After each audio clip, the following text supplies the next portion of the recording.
एक जगह उन्होंने देखा कि एक लंबा काला पुरुष हाथ में डंडा लिए हुए है और एक पैर पर बैल खड़ा है, उसको मार रहा है। पास में खड़ी गोमाता उसको ढाढ़स बंधा रही है। जब यह दृश्य देखा तो तलवार निकाल ली। परीक्षित महाराज कूदकर पहुंचे और बैल से पूछा कि तुम कौन हो और तुम्हें यह कष्ट देने वाला पुरुष कौन है? वह कहता है, महाराज, किसे मैं अपने कष्ट का कारण बताऊं?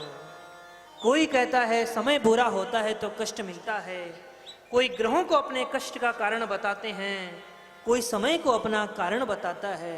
मैं किसे अपने कष्ट का कारण बताऊं? परीक्षित महाराज समझ गए, यह वृषभ बैल कोई और नहीं, साक्षात धर्म है। क्योंकि वो देख रहे थे कौन इन्हें दंड दे रहा है, कौन इन्हें तकलीफ दे रहा है, फिर भी उन्होंने नाम नहीं लिया। क्योंकि जो पाप करता है वह तो पाप का भागी बनता ही है, और जो पाप की चर्चा करता है वह भी उतना ही पाप का भागी बनता है। एक बार एक राजा ने ब्राह्मण भोज का आयोजन किया।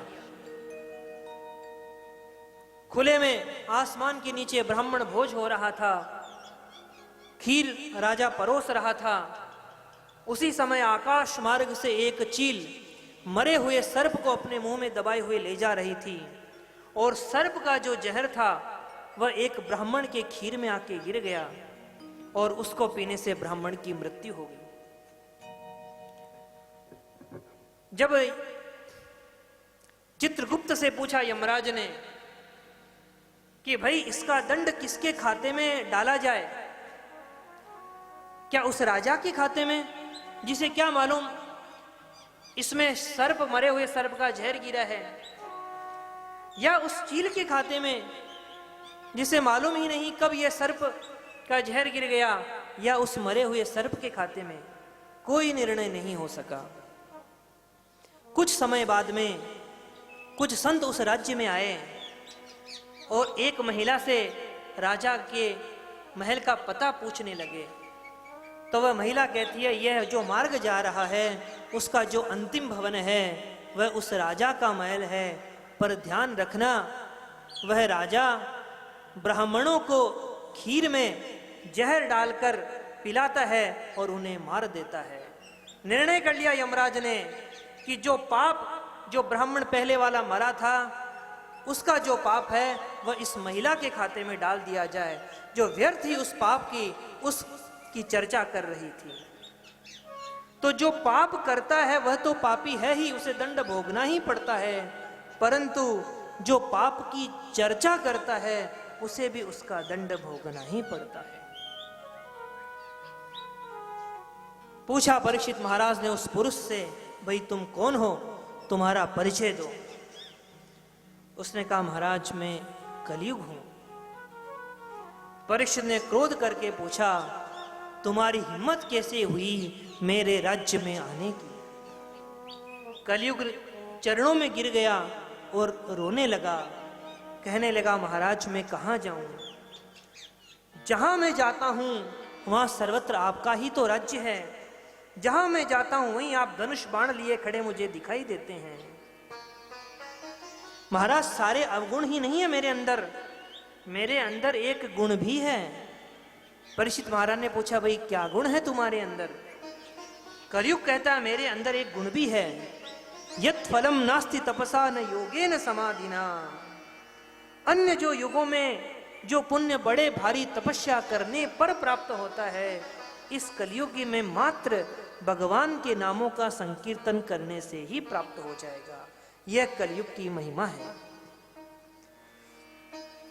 लेकिन परीक्षित महाराज ने कहा, देखो मैं तुम्हें रहने के लिए 4 स्थान देता हूं, उन 4 स्थानों में तुम रहोगे। 4 स्थान कौन से दिए? द्यूतम पानम श्रिय सोना यत्रा धर्माश्चतुर्विध। द्यूतालय, मदिरालय, हिंसालय और वेश्यालय, कि 4 स्थान में देता हूं कली, वहां तुम्हारा निवास होगा।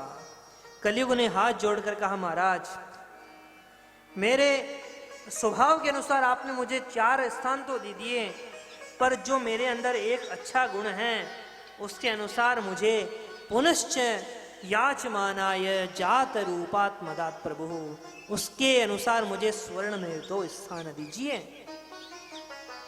उस एक गुण पर रीझ गए थे परीक्षित महाराज और तथास्तु कहकर अंतर ध्यान हो गए। चारों दुर्गुणों से दूर थे परीक्षित महाराज, पर राजा के पास में तो सोने का भंडार रहता है। तो क्या कलयुग में सोने का वास है?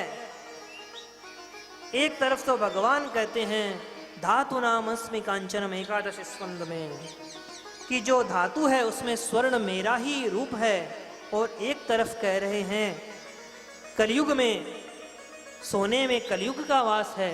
ऐसा क्यों? तो एक संत समाधान करते हुए कहते हैं भाई जो 1 नंबर का सोना है उसमें भगवान का वास है। तो कहते हैं भाई आजकल 1 नंबर के पैसे से सोना खरीद ही कहाँ सकते हैं। फिर समाधान किया गोस्वामी तुलसीदास जी महाराज। समाधान करते हुए रामचरितमानस में कहते हैं कि जो निवेदित कर देते हैं प्रभु को, ऐसी संसार में कोई वस्तु नहीं जिसमें कोई न कोई दोष न हो। हर वस्तु में दोष है, लेकिन वस्त्र में भी दोष है, लेकिन एक बार आई उसको भगवान के पास ले जाकर समर्पित कर दिया, फिर अपने उपयोग में ले तो उसमें कोई दोष नहीं रहता है। तुम ही निवेदित भोजन कर, तुम ही निवेदित भोजन करहि, प्रभु प्रसाद भूषण धरहि, प्रभु प्रसाद पट भूषण धरहि।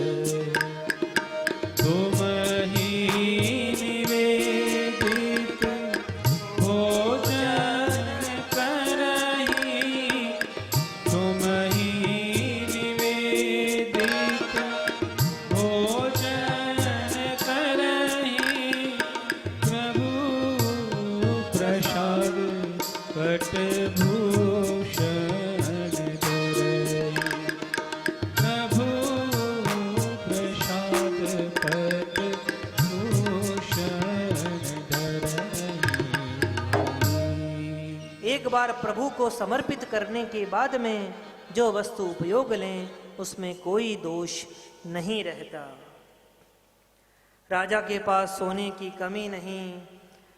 एक बार सुवर्ण का मुकुट पहने परीक्षित महाराज जंगल में शिकार के लिए निकल पड़े, और स्वर्ण में उसी मुकुट में आकर कलयुग सवार हो गया।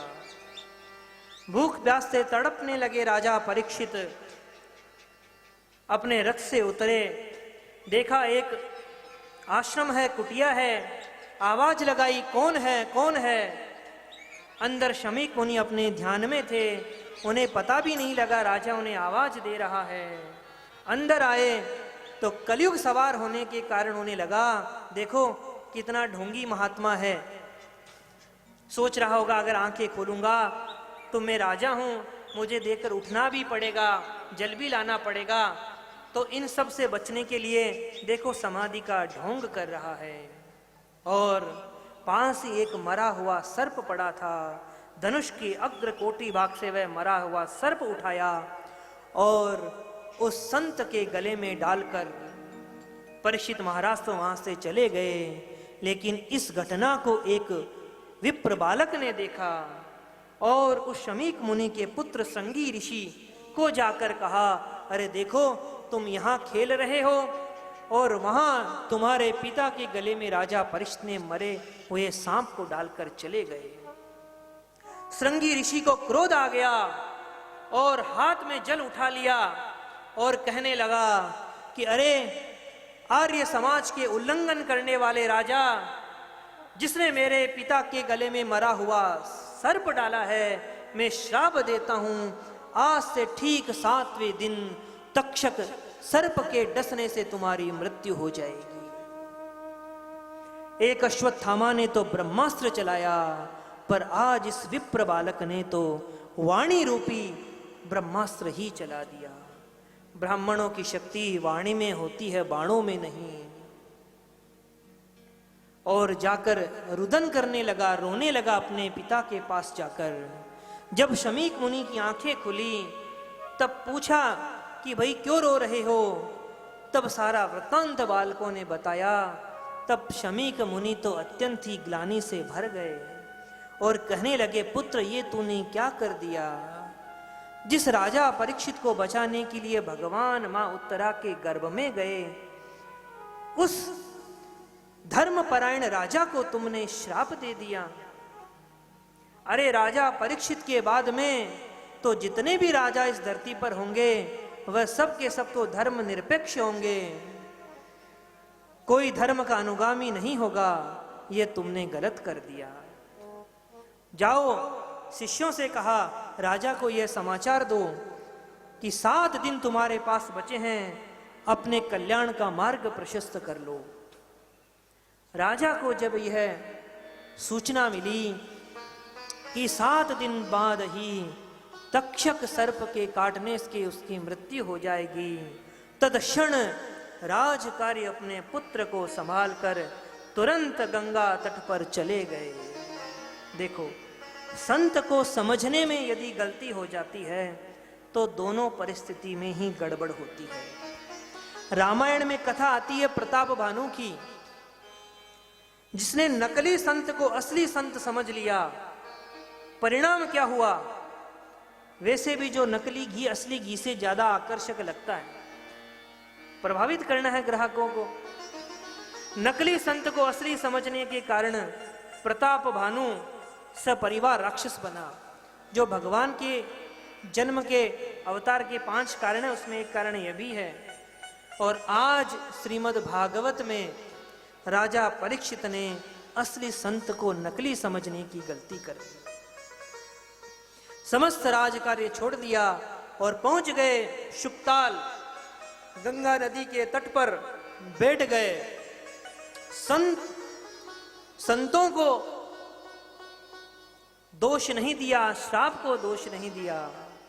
और बात भी सही है, जिसको भगवान अपनी ओर खींचना चाहते हैं उसके अनेक कारण बन जाते हैं। उसमें भगवान की छिपी हुई कृपा का हर कोई अनुभव नहीं कर पाता। परीक्षित को पश्चाताप तो हुआ, मुझे श्राप लगा, पर मन प्रसन्न भी हुआ कि 7 दिन में मरना निश्चित है।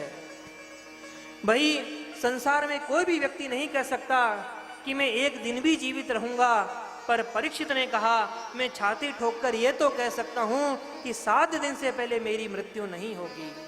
और वैसे भी मैंने एक संत का अपमान किया है, संत विरोधी शरीर को तो एक क्षण रहना भी उचित नहीं है। विचारधारा अलग अलग है। संत को दोष नहीं दिया, अभी तो अपने सौभाग्य की सराहना करी।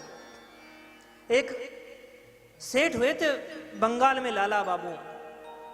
जब अपने घर में किसी व्यापारिक उलझन में जब उलझ गए थे तो बाहर घूम रहे थे।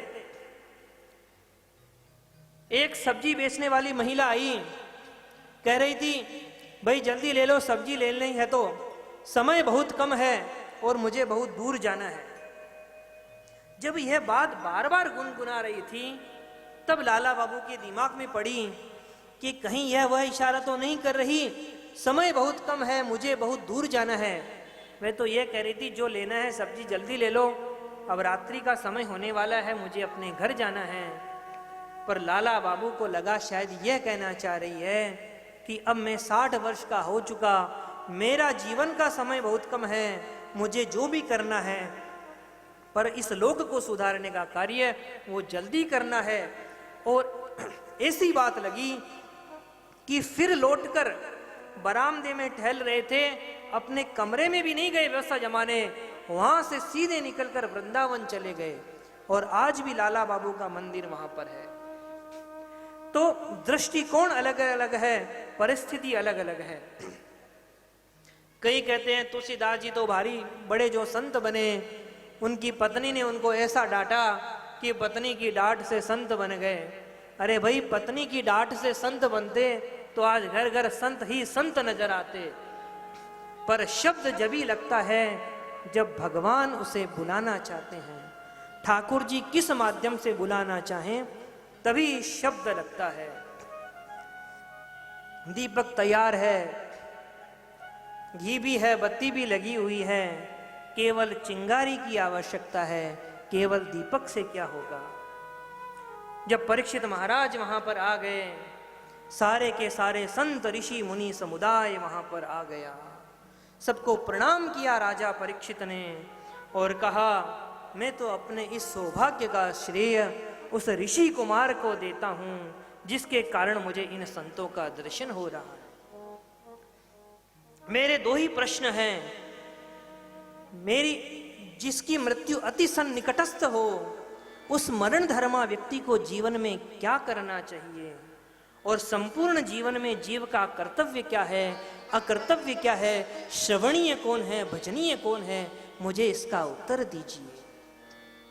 प्रश्न कर ही रहे थे, उसी समय 16 वर्षीय एक दिव्य लंगोटी धारण किए हुए है, दिव्य परिवेशधारी तत्राभवत भगवान व्यासपुत्रो श्री सुखदेव जी महाराज उसी सभा में प्रकट हो गए। 10-10 हजार वर्षों के जो ऋषि मुनि थे वो भी उन्हें देखकर खड़े हो रहे थे। परीक्षित समझ गए ये कोई दिव्य महापुरुष है। कौन प्रकट हुए? बोले भगवान, भगवान ही प्रकट हो गए। जब अश्वत्थामा ने ब्रह्मास्त्र चलाया तब भगवान सुदर्शन चक्र लेकर गए, क्योंकि अस्त्र की काट से अस्त्र ही होती है। ब्रह्मास्त्र चला दिया तो भगवान भी सुदर्शन चक्र लेकर गए परीक्षित को गर्भ में बचाने। पर आज एक ब्राह्मण ने वज्र चलाया, वाणी रूपी जब वज्र चला दिया तो भगवान भी इस वाणी रूपी श्रीमद् भागवत का कवच पहनाने श्री सुखदेव मुनि के रूप में गंगा तट पर पहुंच गए। और जैसे ही परीक्षित ने प्रणाम किया और वही दोनों प्रश्न पूछ दिए, गुरुदेव मेरे प्रश्नों का समाधान कीजिए कि जिसकी मृत्यु अति सन्निकट हो उसको जीवन में क्या करना चाहिए। सुखदेव जी ने कहा, राजन अभी तो बैठने की देर हुई नहीं और तुमने इतने सारे प्रश्न पूछ दिए। परीक्षित ने कहा, महाराज मुझे पता है आप जैसे जो महात्मा हैं सगोदोहन मात्रम ही ग्रहेशु ग्रह में दिनाम। जितनी देर में एक गाय दूही जाती है उतनी देर ही गृहस्थियों के यहाँ ठहरते हैं, इसीलिए मैंने आपको अपने प्रश्नों में बांध दिया है। सुखदेव जी कहते हैं, राजन तुमने जो प्रश्न पूछा कि तुम्हारे जीवन के 7 दिन शेष हैं और जिसकी मृत्यु सन्निकटस्थ हो उसे क्या करना चाहिए, तो राजन संसार में वैसे भी कोई प्राणी अजर अमर नहीं है। इन्हीं 7 दिन में सब आए हैं और इन्हीं 7 दिन में सबको जाना है। रवि चंद्र मंगल बुध गुरु शुक्र शनि 8वां दिन बनाया ही नहीं प्रभु ने। यह तो तुम अपने बहाने सारे संसार के कल्याण का प्रश्न पूछ रहे हो। मरना सभी को है पर मरने पर कोई विचार नहीं करता। पैसा कमाना, परिवार का पेट भरना, यही सब सोचते हैं, इसके आगे कोई सोच नहीं पाता। हालांकि जीवन में वैराग्य कभी कभी झटका तो लगाता है। 3 प्रकार का वैराग्य कहा गया है। एक होता है मरकट वैराग्य। घर में लड़ाई हो गई, सामान बांध लिया, निकल पड़े, अब घर में नहीं रहना है। स्टेशन पर पहुंचे तभी पोते की याद आ गई। कहने लगे प्रेम तो बहुत करता है पर अभी छोटा है, घर में 10 बर्तन हैं बजते ही रहते हैं। पुनः घर पे आ गए। इसे बोलते हैं मरकट वैराग्य। बंदर होता है ना, मरकट मतलब बंदर। बंदर एक डाल से दूसरी डाल, तो कभी तो वैराग्य आता है, कभी पुनः आसक्ति